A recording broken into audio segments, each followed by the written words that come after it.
Olá, meu irmão, minha irmã, boa noite. Nós estamos aqui em mais uma Escola da Palavra de quinta-feira. O tema da Escola da Palavra de quinta-feira do ano de 2022 é a Bíblia. Nós temos estudado a Bíblia desde o início do ano e a cada semana aprendemos um pouco mais sobre a Palavra de Deus. Agora nós começamos um módulo. Na semana passada nós iniciamos um módulo que é bem interessante e que fala sobre a Bíblia como literatura. E nós temos usado como livro base este aqui, Para Ler a Bíblia como Literatura, de Leland Ryken. E hoje eu vou apresentar para vocês um outro livro do mesmo autor, que é Formas Literárias da Bíblia. Esses dois livros têm nos auxiliado nesse módulo do nosso curso. E é um prazer ter você aqui, é uma alegria. Minha oração é que Deus abençoe sua vida ao longo desses estudos. Para começar, nós vamos orar e entregar ao Senhor essa meia hora que passaremos aqui estudando a sua palavra. Pai, em nome de Jesus, eu quero te agradecer pela oportunidade de estar aqui reunida com os meus irmãos para juntos aprendermos um pouco mais de ti. Que a tua graça, Senhor, seja sobre nós, que o Espírito Santo esteja iluminando as nossas mentes para que a gente possa entender a tua palavra cada vez que nós a abrirmos para ler, para meditar, para estudar.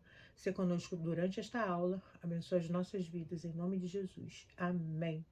Bom, na semana passada, como disse, nós começamos esse segundo módulo, que trata aí da relação entre a Bíblia e a literatura e procura fazer uma leitura do texto bíblico a partir dos gêneros literários nela presentes, né? E aí nós falamos um pouquinho o seguinte, quando a gente, revisando um pouco da semana passada, para você estar bem situado para a aula de hoje, que é uma continuidade da aula anterior.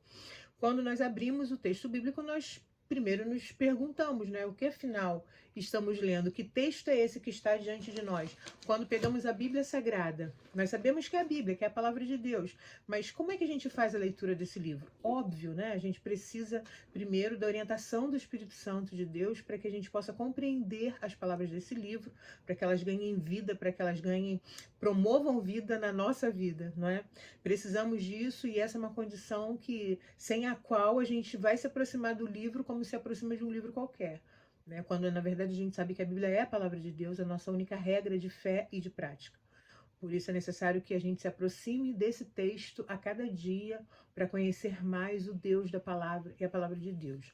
E aí quando a gente olha para esse texto, para a Bíblia, a gente pergunta, que texto é esse, né? E a gente, tudo que nós já estudamos ao longo do curso, e vimos que a Bíblia foi escrita por homens que viviam em períodos históricos diferentes, em contextos e culturas diferentes, em momentos diferentes, e todos esses textos, né, que foram soprados por Deus a esses homens, foram integrando esse texto que hoje a gente tem em mãos e que a gente chama de escritura.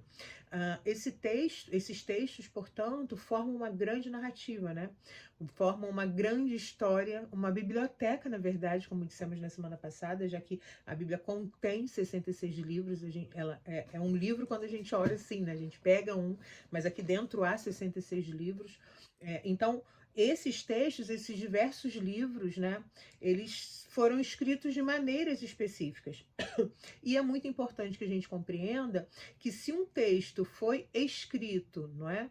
Num gênero específico, se a gente conhece esse gênero, isso nos permite ir para esse texto de uma maneira mais direcionada e com mais elementos e instrumentos para melhor compreender esse texto, tá bom?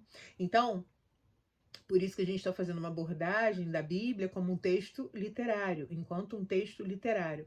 Porque essa ideia de Bíblia como literatura, hermeneuticamente é muito importante, já que cada forma literária tem seus métodos próprios, né? Não só de expressão, de escrita, mas também de interpretação. Então, o leitor da Bíblia se compreende, se conhece esses gêneros e as características de cada um deles, pode ler melhor a palavra de Deus e pode melhor compreender a palavra de Deus e pode melhor explicar para os outros a palavra de Deus. E esse é também o nosso objetivo nesse módulo do curso. Hoje a gente vai avançar um pouquinho mais começando do seguinte pensamento, né? O que faz um texto ser literário? Eu quero ler um versículo que parece até que não tem nada a ver com o que a gente está falando aqui hoje.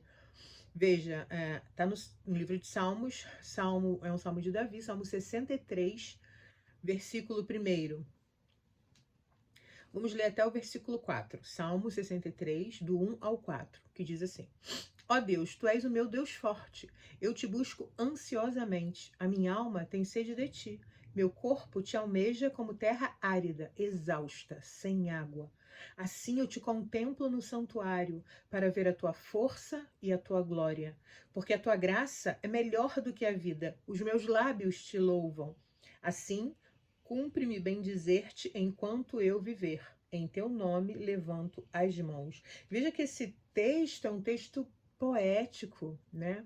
Davi se expressa com todas as suas sensações e emoções e coloca nesse texto a beleza que há na alma que busca a Deus, como quem sente sede e está numa terra sedenta, está num deserto, e ele olha para os lados, ele não encontra água. É dessa mesma maneira que ele se coloca diante da palavra de Deus. Ele diz: ó Deus, tu és o meu Deus forte. Eu te busco ansiosamente. A minha alma tem sede de ti. Meu corpo te almeja como terra árida, exausta, sem água. Assim como a terra seca precisa da água, pensa numa plantinha, né? Que está lá, e se não tiver rega diária, né? Se não receber um pouco de água todos os dias, ela vai acabar morrendo. Por quê? Porque ela precisa da água para viver. É essa comparação que Davi faz em relação a ele mesmo e sua dependência de Deus. Ele precisa de Deus porque Deus é o seu Deus forte. Bom, vamos segurar esse texto, a gente volta nele daqui a pouquinho, tá? Se nós pensarmos aí no que faz um texto ser um texto literário, a gente vai pensar primeiro que o assunto, né, da literatura é a experiência humana. A literatura tem essa característica, né, de contar ou de representar, de concretizar em palavras aquilo que faz parte da experiência humana. Não necessariamente representar ideias abstratas, mas essencialmente representar a experiência humana. E como a literatura faz isso? A literatura representa a experiência humana através de significados. Ela incorpora significados, ela escolhe palavras que favoreçam, né, a compreensão e a expressão dessa experiência humana. E assim, indiretamente, quem lê a literatura vive, ainda que indiretamente, essa experiência retratada.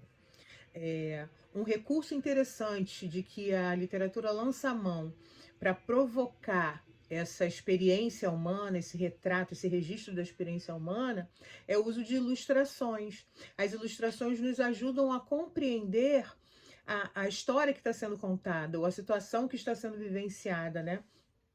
A ilustração nos ajuda a apreender essa experiência que está sendo relatada e compreender as realidades que se apresentam na história. Ou seja, a literatura consegue transformar em imagens alguns aspectos da realidade. E através dessa transformação de aspectos da realidade em imagem, ela acaba fazendo o quê? Promovendo essa experiência humana, que afinal é o seu assunto primeiro, né? A literatura, então, em lugar de trazer definições, né, as definições são características, por exemplo, de um outro tipo de texto, como um texto informativo, que seria um texto jornalístico, um texto de um livro didático, né? Ao contrário desse texto que tem aí a função de informar, a literatura, ela apresenta e vive a experiência humana em lugar de definir simplesmente essa experiência humana. E como ela faz isso? Explorando e acionando a imaginação do leitor. É pela imaginação, né, que o leitor consegue se deparar com a literatura e imaginar a concretude daquela experiência que está sendo relatada e criar uma relação entre aquilo que está sendo relatado e o que ele mesmo vive. Uma outra característica que nos faz identificar um texto como sendo um texto literário é que a literatura é afetiva. Mas não é afetiva no sentido de criar laços, criar relações, criar afetos. É no sentido de afetar, em lugar de ser um texto distante, um texto diferente. Isso favorece o uso da literatura como forma, como estratégia de ensino.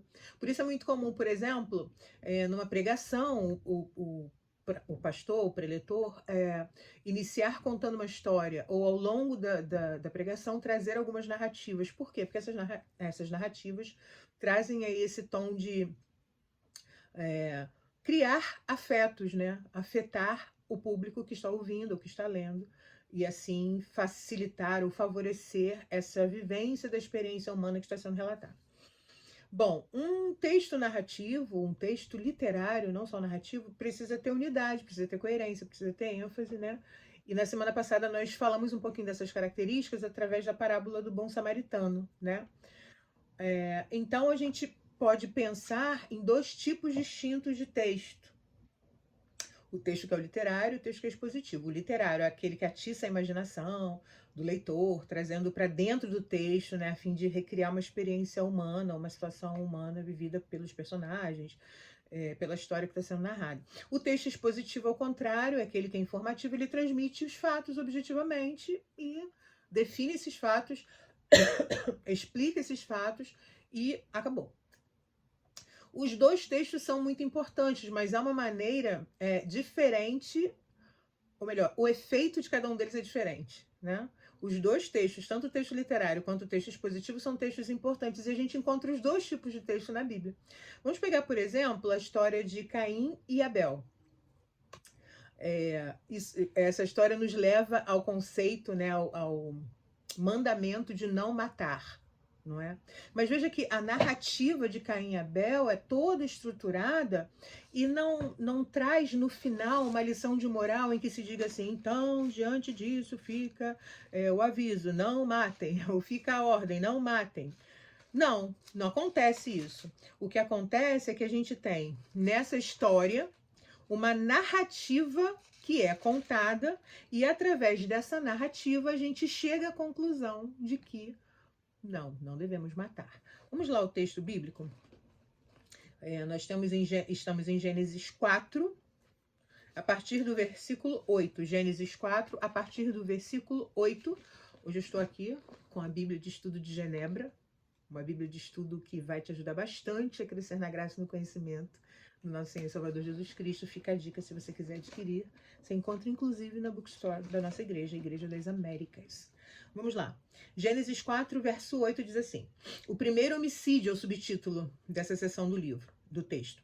E diz: disse Caim a Abel, seu irmão, vamos ao campo. Estando eles no campo, sucedeu que se levantou Caim contra Abel, seu irmão, e o matou. Disse o Senhor a Caim: onde está Abel, teu irmão? Ele respondeu: não sei, acaso sou eu tutor do meu irmão? E disse Deus: que fizeste? A voz do sangue de teu irmão clama da terra a mim. És agora, pois, maldito por sobre a terra, cuja boca se abriu para receber de tuas mãos o sangue de teu irmão. Essa é a parte que conta já o confronto, né, de Deus a Caim, para saber por que o que ele tinha feito. Na verdade, Deus já sabia, queria apenas que Caim dissesse que ele havia matado seu irmão. O motivo da morte tem alguns minutos antes, né? Perdão, alguns versículos antes você conhece o contexto que gerou esse assassinato, esse homicídio. Lá no capítulo 4 ainda, versículo 3, diz assim: aconteceu que no fim de uns tempos trouxe Caim do fruto da terra uma oferta ao Senhor.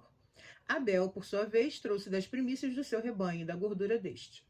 Agradou-se o Senhor de Abel e de sua oferta, ao passo que de Caim e de sua oferta não se agradou.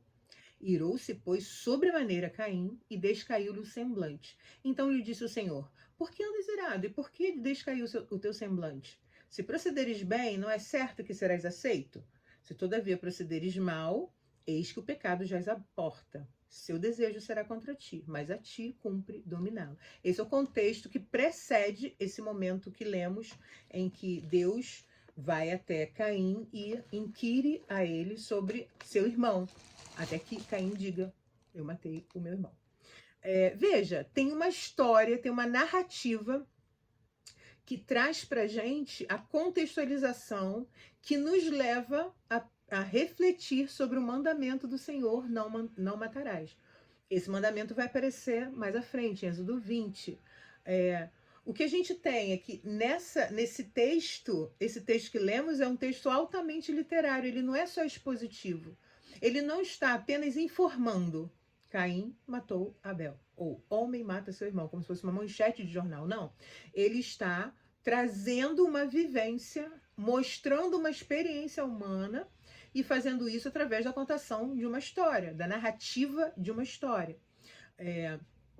Então a gente percebe aí que, mesmo sendo uma história, ela nos leva a um fato, que é a ordenança de não matar.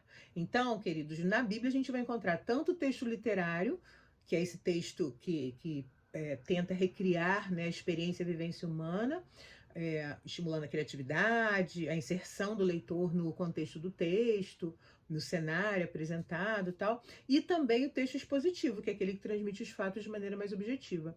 Mesmo quando um está presente e outro não, um me leva ao outro, né? Como é o caso aqui, a gente tem uma narrativa, um texto literário, que nos faz refletir e nos traz esse fato, que é a ordenança do Senhor de não matar. Na Bíblia nós temos algumas partes que são mais literárias que outras, e tanto as partes mais literárias quanto as que não são tão literárias podem ser abordadas de outras maneiras, pela história e pela teologia, por exemplo. E aí Reich diz em seu livro a seguinte frase: a abordagem literária é uma maneira necessária de ler e interpretar a Bíblia. E ele vai discutindo que, na verdade, essa abordagem, essa forma de ler e interpretar a Bíblia tem sido colocada em segundo plano, né? Não tem sido tão abordada pelas pessoas, quando, na verdade, deveria ser uma metodologia interessante que nos ajudaria, que nos ajuda a melhor compreender o texto bíblico. Então, a gente precisa lembrar o tempo todo, a partir das características que eu comentei com vocês, né, que existem num texto literário, que o texto literário provoca aí essa reflexão sobre a experiência humana. E o texto bíblico, ele traz para a gente também uma natureza experiencial, né?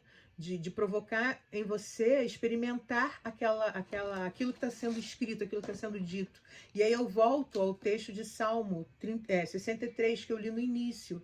Ó Deus, tu és o meu Deus forte, eu te busco ansiosamente. A minha alma tem sede de ti, meu corpo te almeja, como terra árida, exausta, sem água. Veja que aqui o salmista Davi fala de uma experiência que ele está vivendo.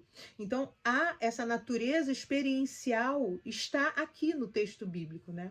A literatura comunica sua natureza experiencial através da concretude.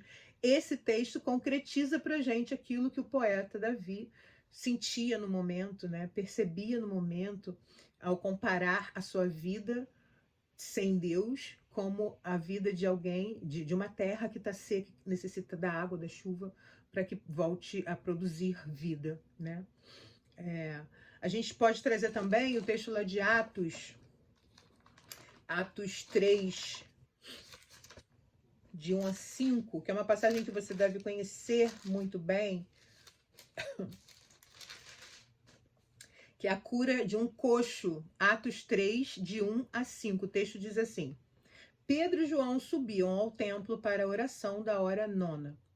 Era levado um homem, coxo de nascença, o qual punham diariamente à porta do templo, chamada Formosa, para pedir esmola aos que entravam.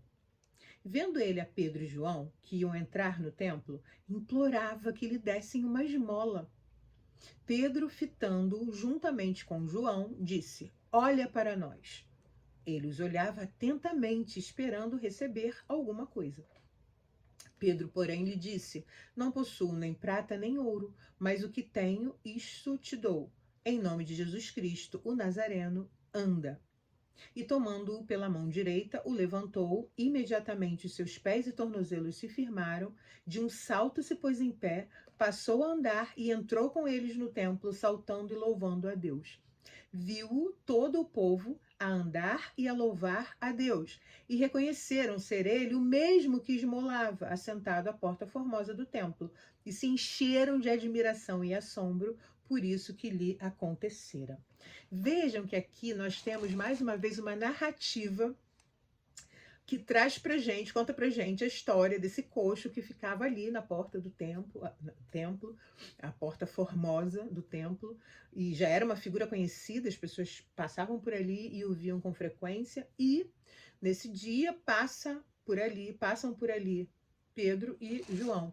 E ele olha para esses dois esperando receber uma esmola que lhe permitisse viver a vida, né, diante das suas necessidades. Pedro e João olham para ele e dizem para ele: ó, a gente não tem dinheiro, a gente tem algo que é mais importante do que o dinheiro. A gente não tem nem ouro nem prata, mas o que a gente tem a gente vai te dar. Em nome de Jesus Cristo Nazareno, levanta-te e anda. E ele é curado, as pessoas veem e reconhecem: caramba, era aquele rapaz que ficava ali todos os dias, que era coxo, e agora ele está andando. E as pessoas glorificam a Deus, se alegram com aquele milagre.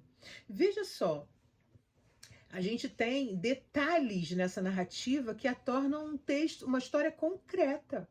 A gente consegue se transportar como se fôssemos uma das pessoas que está ali no templo, também entrando ao lado, talvez, um pouco mais atrás, um pouco mais à frente de Pedro e João. E a gente vê aquela cena e a gente reconhece aquele homem coxo que está ali todos os dias, e a gente se alegra também quando vê que ele foi curado, e a gente também fica maravilhado e fica pensando: caramba, como esse homem hoje consegue andar, louvar a Deus. E a gente sabe que esse rapaz, até ontem, até ainda agora, estava sentado ali na porta do templo, e as pessoas, a gente também se enche de admiração e assombro por tudo que aconteceu a esse homem. Vejam que o que a gente tem. Essa história poderia ter sido registrada só assim: mendigo conhecido por estar diariamente à porta do templo, pede esmola a 2 pregadores e é curado. Não podia? Poderia ser resumido assim. Mas veja, irmãos, não por acaso Deus quis que fosse essa narrativa que chegasse aos nossos corações, aos nossos ouvidos, às nossas mentes. Há um propósito no fato de este texto ter sido escrito como uma história, como uma narrativa, e não como uma manchete de jornal. Veja que essa história, por estar num texto narrativo, por ser desse gênero narrativo, nos permite, nos impulsiona, nos incita a pensar sobre a história, a visualizar o contexto, a ver as pessoas, a imaginar como é esse templo. Por que essa porta é chamada de Formosa? Quem são esses 2 discípulos, esses pregadores que estão entrando? E por que esse homem coxo se dirige a eles? Qual foi o grau de expectativa que esse homem colocou ao olhar para as mãos desses 2 homens que entravam esperando receber uma esmola? E qual foi a reação dele ao receber não uma esmola, mas a cura física, para que naquele momento ele conseguisse ter condições de viver uma vida mais honrada? E ele reconhece que nisso está a mão de Deus, tanto que ao final ele adora a Deus, ele louva a Deus. Veja, o texto foi soprado aos escritores desse jeitinho. O livro de Lucas, o autor Lucas, que registra Atos, ele recebe essa história e a orientação para que narre desse jeito, e não como a manchete que eu trouxe: mendigo conhecido por estar diariamente à porta do templo, pede esmola a 2 pregadores e é curado. Então, não se relata no texto bíblico apenas o que aconteceu, mas detalha-se o como aconteceu. E esse como vai fazer toda a diferença.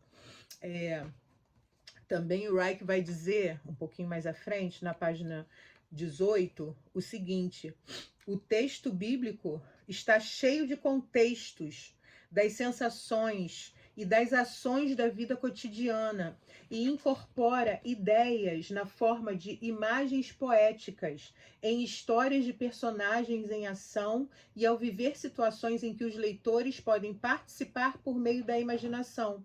Ela recorre ao entendimento por meio da imaginação. Então, a Bíblia atrai a nossa imaginação, as nossas emoções, assim como a nossa razão e o nosso intelecto.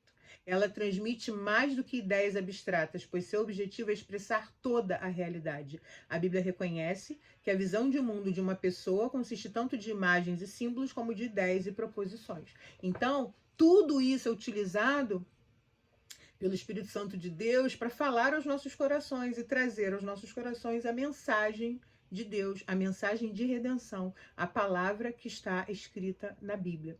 Então, quando a gente fala de uma abordagem literária da Bíblia, o que a gente pretende é trazer para você, toda quinta-feira, aqui na nossa Escola da Palavra da Igreja das Américas, conteúdos e elementos que te ajudem a reconhecer no texto bíblico como essas características literárias vão facilitar a sua compreensão desse texto, né? Mas você pode estar pensando assim, mas essa abordagem literária da Bíblia não vai trazer uma frieza, não vai ser uma leitura muito técnica, não vai ser uma leitura menos espiritual? Eu te digo que não. Por quê? Porque a abordagem literária da Bíblia se edifica sobre os estudos bíblicos. Por quê? Porque toma por base o que se sabe sobre o significado original e pretendido do texto bíblico, partindo de estudos anteriores. Então, na verdade, o que a gente faz é acrescentar um elemento. Qual seria esse elemento?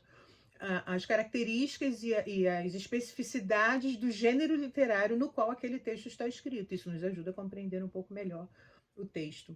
É importante dizer que essa abordagem literária da Bíblia configura-se uma extensão aí natural do método gramático histórico de interpretação bíblica, que é uma abordagem que parte do significado, né, das palavras, e esse significado é estabelecido dentro do contexto histórico em que os autores escreveram. Então, traz para a gente uma visão mais ampla e mais contextualizada, né, do texto bíblico. O que é muito importante é que há algumas vantagens, né, na abordagem literária da Bíblia. Se nós pegarmos a Bíblia e formos fazer uma abordagem, uma leitura do ponto de vista da literatura, a gente tem algumas vantagens nessa abordagem. Por exemplo, a facilidade para ser lembrada, porque a gente vai ver que é muito fácil, por exemplo, memorizar um versículo de Salmos, né? Por quê? Porque salmos são versos de poesias. E as poesias trabalham com algumas estruturas internas da língua, algumas estruturas linguísticas que nos permitem a memorização, como rimas, como repetições. Uma outra característica dessa abordagem literária é que vai facilitar a nossa atenção, ou a captação de nossa atenção, né? Através da literatura, a gente consegue prestar mais atenção, porque ela capta a atenção do leitor. Veja essa narrativa que a gente acabou de ler, né? O coxo, a cura do coxo, lá no templo. É uma narrativa que ela tem tantos detalhes que ela parece que se concretizando à medida que a gente vai ouvindo ou que vai lendo o texto. Por isso ela capta mais a nossa atenção. Uma outra vantagem da abordagem literária da Bíblia é que a literatura tem esse poder afetivo de que falamos, né? Não afetivo só de despertar afetos e laços e harmonias, mas de afetar a gente, de tocar na gente. Veja que se a gente falar só da literatura, sem ser no texto bíblico, só da literatura, a literatura já tem esse poder, né? De afetar aquele que a lê. Seja emocionando, seja deixando a gente refletindo sobre o que leu, enfim. No texto literário, no texto literário da Bíblia, a gente não está só diante de um texto literário, a gente está diante da palavra de Deus. Portanto, a gente tem ao nosso lado o Espírito Santo que nos orienta e ilumina a nossa mente para que a gente possa compreender. Então, essa afetação, né, é maior porque não é um afeto que nos leva a achar bonito um poema, admirar esse poema e memorizá-lo, não. É um afeto da pessoa do Espírito Santo que está ali com a gente durante a leitura, tocando o nosso coração, nos trazendo à memória esse texto que pode nos dar esperança, né? E uma outra característica dessa abordagem, uma vantagem dessa abordagem literária da Bíblia, é que a literatura tem essa capacidade de aproximar-se das experiências humanas, né? Mesmo que essas experiências sejam complexas, e a gente vê muitos exemplos na Bíblia. A gente tem alguns personagens que são altamente complexos. Homens e mulheres que serviram a Deus, mas que tiveram sua história contada de uma maneira que a gente pensa assim, que história difícil, que história complicada, e ainda assim essa pessoa foi alcançada pelo Senhor. Ou seja, essa história que foi narrada ali, ainda hoje nos diz, né? Ainda afeta também as nossas vidas. Então, queridos, para a gente encerrar, eu queria destacar e frisar isso, e que você grave isso no seu coração como a lição da aula de hoje, né?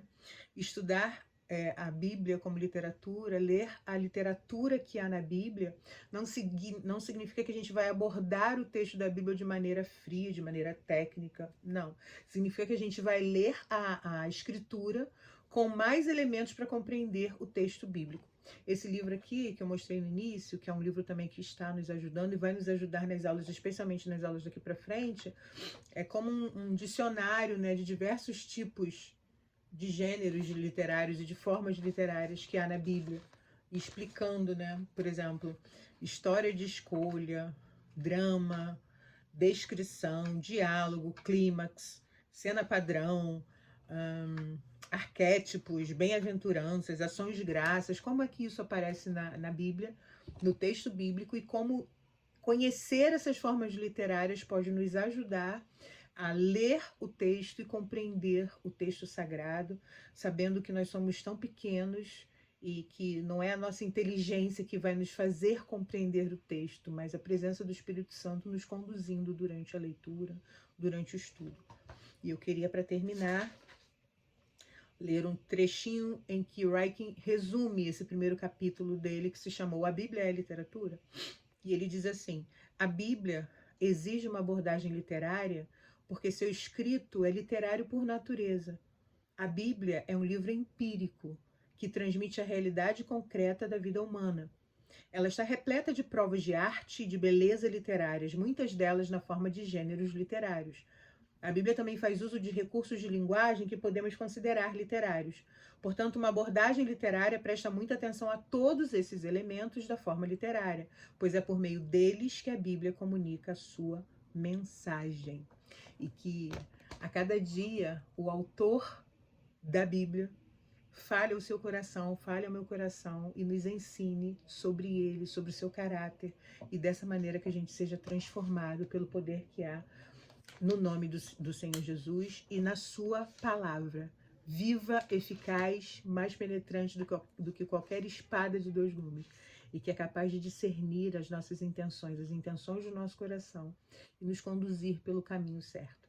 Na semana que vem, se o Senhor permitir, estaremos aqui novamente às 19 horas para um encontro ao vivo, em que vamos falar sobre as histórias da Bíblia e começar a conhecer algumas histórias com esse viés aí literário que vai nos ajudar um pouco a compreender melhor a palavra de Deus. Acima de tudo, para compreender a palavra de Deus, o que a gente precisa? Ler a palavra de Deus sob a orientação e iluminação do Espírito Santo. O que a gente vai fazer é ganhar mais elementos que podem facilitar essa nossa leitura e nos ajudar a anunciar essa palavra às pessoas também. Certo? Que Deus abençoe a sua vida. Daqui a pouquinho a gente se encontra às 20 horas no culto de quinta-feira. Que você possa estar presente lá fisicamente ou de maneira online, mas que estejamos juntos adorando o Senhor durante mais esse culto. Que Deus abençoe a sua vida, te dê uma semana na presença dele. Se ele permitir, quinta que vem a gente está aqui às 19. Fica com Deus. Deus te abençoe. Tchau.